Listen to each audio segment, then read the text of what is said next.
UT city news, जुड़िए उत्तर प्रदेश से। यह बात सच है कि अंग्रेजों की उपस्थिति ने भारत को हर तरह से नुकसान पहुंचाया, लेकिन फिर भी इनके शासन की अच्छाइयों पर नज़र डालें तो हम पाते हैं कि इन्होंने भारत से तमाम सामाजिक बुराइयों का अंत करने के साथ साथ बहुत सी उत्कृष्ट इमारतें जैसे भारतीय संसद, India Gate, Gateway of India आदि का निर्माण कराया था और ये इमारतें आज भी अपनी मजबूत उपस्थिति दर्ज करा रही हैं। इस वीडियो में हम कुछ ऐसी ही इमारतों के बारे में आपको बताएंगे जो अंग्रेज हमें देकर गए। दिल्ली में यमुना का पुल, यमुना नदी पर बने इस पुल को पूर्वी दिल्ली का पुल भी कहा जाता है। इस जगह पर सबसे पहले मुगल सम्राट जहांगीर ने किले को शहर से जोड़ने के लिए 1622 में लकड़ी के एक पुल का निर्माण कराया था। अंग्रेजों ने इसी पुल को लोहे के गार्डरों से बनवाया, जो कि 12 अक्टूबर 1883 को बनकर तैयार हुआ था।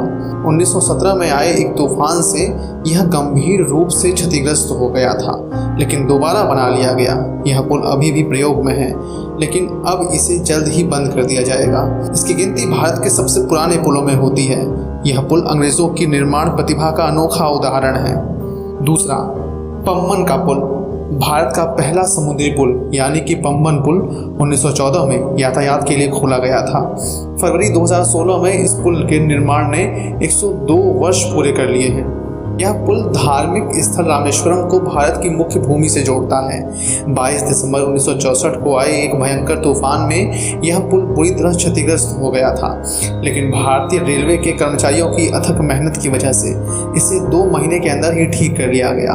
यह पुल इसका बढ़िया प्रमाण है कि अंग्रेजों के ज़माने के निर्माण तकनीक में कितने बेमिसाल थे।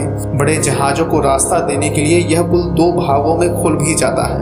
भारत की संसद अंग्रेजी वास्तुकला का एक अनोखा नमूना है। इसकी स्थापना की नींव ड्यूक ऑफ कनाट ने 12 फरवरी 1921 को रखी थी। इसके बनने में 6 वर्ष लगे थे और कुल खर्च 83 लाख का आया था। संसद भवन का निर्माण सर हर्बर्ट बेकर की देखरेख में प्रसिद्ध वास्तुकार लुटियन ने कराया था। इस भवन का उद्घाटन गवर्नर जनरल लॉर्ड इरविन ने 18 जनवरी 1927 को किया था।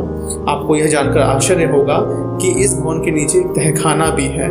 दिसंबर 2001 में जब संसद पर हमला हुआ तो कुछ सांसदों को इस तहखाने में रखा गया था। हावड़ा ब्रिज, रविंद्र सेतु भारत के पश्चिम बंगाल में हुगली नदी के ऊपर बना एक कैंटिलीवर सेतु है। यह हावड़ा को कोलकाता से जोड़ता है। इसका मूल नाम नया हावड़ा पुल था, जिसे 14 जून सन 1965 को बदलकर रविंद्र सेतु कर दिया गया, किंतु अब यह हावड़ा ब्रिज के नाम से ज़्यादा लोकप्रिय है। इस पुल का निर्माण 1937 से 1943 के बीच हुआ था। इसे बनाने में 26,500 टन स्टील की खपत हुई थी। अंग्रेज़ों ने इस पुल को बनाने में भारत में बने स्टील का इस्तेमाल किया था।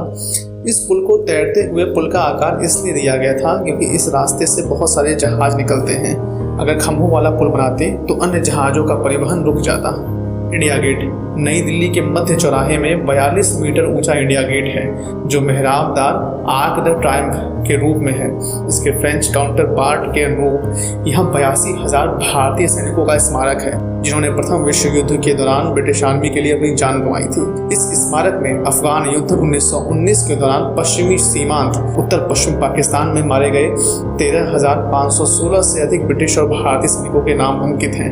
इंडिया गेट की आधारशिला 1921 में माननीय ड्यूक ऑफ कनाट ने रखी थी और इसे एडमिन ल्यूटन ने डिजाइन किया था। इसे सन 1931 में बनाया गया था। यह लाल और पीले बलुआ पत्थरों से मिलकर बना है। इस स्मारक को तत्कालीन वायसराय लॉर्ड इरविन ने राष्ट्र को समर्पित किया था। गेटवे ऑफ इंडिया भारत के प्रमुख नगर मुंबई के दक्षिण में समुद्र तट पर स्थित है। इसके निर्माण की आधारशिला मुंबई के राज्यपाल ने 31 मार्च 1913 को रखी थी। इसकी ऊंचाई 26 मीटर है। 4 मीनारों वाले इस स्मारक की गुंबद को बनाने में ही 21 लाख रुपए का खर्च आया था। इसका निर्माण इंग्लैंड के राजा जॉर्ज पंचम और महारानी मेरी की मुंबई यात्रा को यादगार बनाने के लिए 1924 में कराया गया था। ब्रिटिश वास्तुकार जॉर्ज विटेट ने इसे डिजाइन किया था। अंडमान सेलुलर जेल, यह जेल अंडमान निकोबार द्वीप की राजधानी पोर्ट ब्लेयर में बनी हुई है। यह अंग्रेजों द्वारा भारतीय स्वतंत्रता संग्राम के सेनानियों को कैद रखने के लिए बनाई गई थी। यह काला पानी के नाम से कुख्यात थी। इस जेल की नींव 1897 में रखी गई थी तथा यह 1906 में 5 लाख रुपए की लागत से बनकर तैयार हुई थी। इस जेल के अंदर 694 कोठरियां हैं। इन कोठरियों को बनाने का उद्देश्य बंदियों के आपसी मेल जोल को रोकना था। पहले यह जेल 7 शाखाओं में फैली थी, परंतु अब इसमें केवल 7 शाखाएं ही बची हैं। अंग्रेज़ों की वास्तुकला के नमूने के रूप में दिया गया हमारा ये वीडियो आपको कैसा लगा हमें ज़रूर बताएं। ऐसे और भी वीडियोस के लिए सब्सक्राइब करें यूपी सिटी न्यूज़ को। शुक्रिया।